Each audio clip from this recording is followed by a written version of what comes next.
mais sans haine. Il disait « J'ai perdu de l'argent, mais j'ai gagné une mission ». Le président du Sénégal l'invita. Il refusa. Dans les rues poussiéreuses de Bambilor, Alassane, 23 ans, poussait une charrette faite de morceaux de bois récupérés. Il était pauvre, mais il ne se plaignait jamais. Il avait une chose que beaucoup n'avaient pas, la rage d'apprendre. Le soir, pendant que les autres jouaient aux cartes sous les lampadaires, lui étudiait des livres trouvés aux ordures ou empruntés chez l'imam du quartier. Sa mère, Mame Diarra, tombait souvent malade. Les médicaments coûtaient plus cher que la nourriture. Alassane rêvait de changer leur vie. Un jour, une lettre changea tout. Un oncle vivant en France lui proposait un travail, manutentionnaire dans un entrepôt en banlieue parisienne. Il n'avait pas l'argent pour le billet.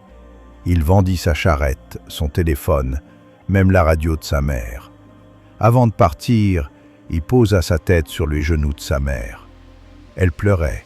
Il jura de revenir riche. « Si tu meurs pendant que je suis loin, je mourrai 2 fois. » L'arrivée en France fut un choc.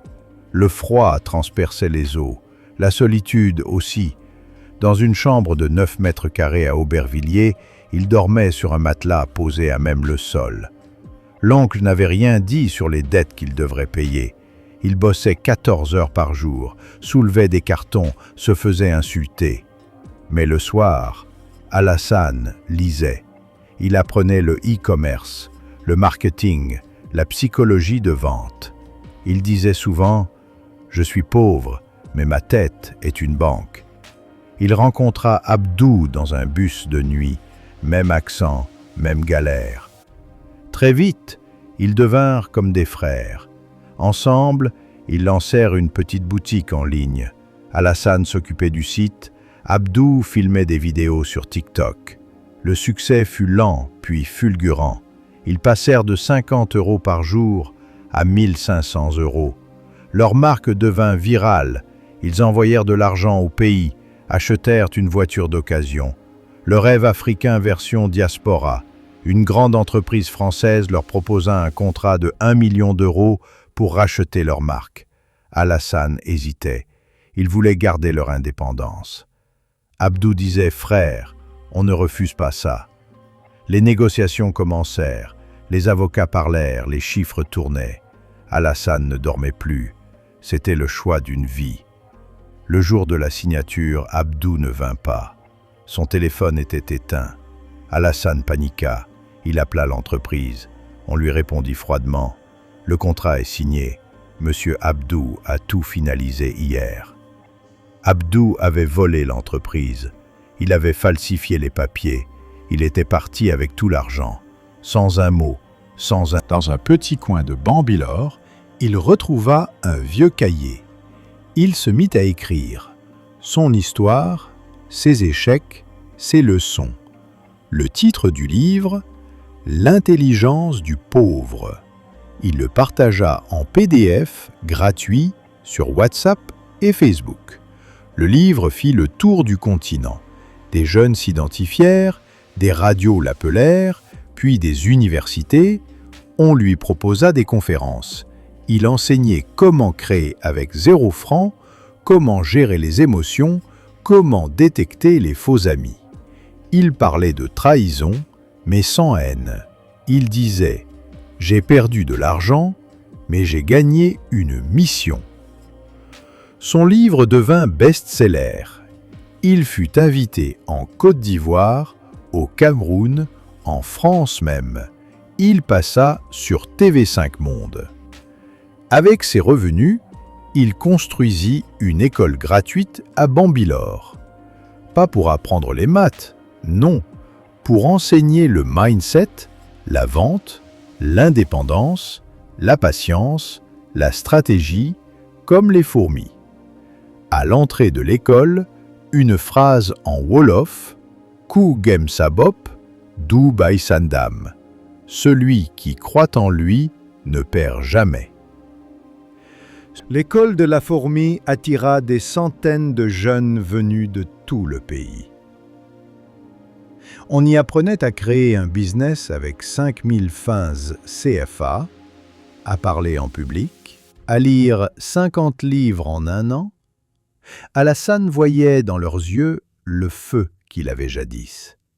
Il répétait sans cesse « La pauvreté n'est pas une malédiction, c'est une position qu'on peut bouger. »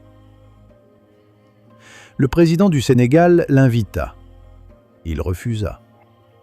Il ne voulait pas devenir un homme politique, il voulait rester libre.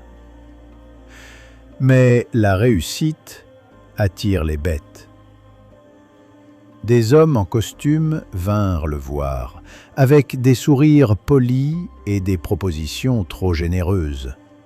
Banques, partis politiques, multinationales. Il voulait racheter son école. Il voulait changer son message. Vous pourriez être milliardaire, il suffit d'adoucir vos discours. Soyez plus neutre. Alassane refusa. Il n'était pas à vendre.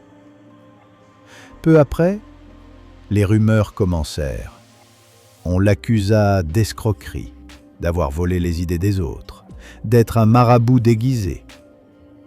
Des vidéos truquées circulaient. Certains anciens élèves témoignèrent contre lui. Même des radios locales relayaient les attaques.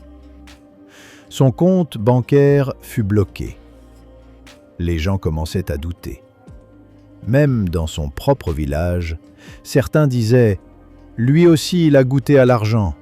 Maintenant, il oublie ses racines. » Une nuit, l'école fut incendiée. Le feu consuma les bancs, les livres, les rêves. Alassane regarda les flammes sans pleurer.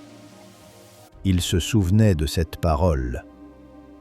Celui qui dérange l'ordre établi ne meurt jamais propre. Mais au fond, il doutait. Et s'il avait échoué? Et si son rêve n'était qu'un mirage? Alassane disparut pendant 2 mois. Plus personne ne le voyait. Il était parti dans une case isolée près du fleuve, à Richard Toll. Là, sans électricité, sans téléphone, il méditait. Il lisait les grands anciens, Cheikh Anta Diop, Marcus Garvey, Malcolm X, Thomas Sankara. Il comprit que chaque homme qui change vraiment le monde doit être prêt à mourir 2 fois. Une fois publiquement, une fois intérieurement. Quand il revint, il n'était plus le même, plus calme, plus profond. Il ne se défendit pas contre les rumeurs, il ne fit aucun communiqué. Il réunit 100 anciens élèves. En pleine tourmente, une offre arriva de Paris, un poste de consultant international avec 50 000 € par mois. S'il acceptait, il pourrait quitter l'Afrique, échapper aux poursuites, vivre tranquille. Il passa une nuit blanche, puis il choisit.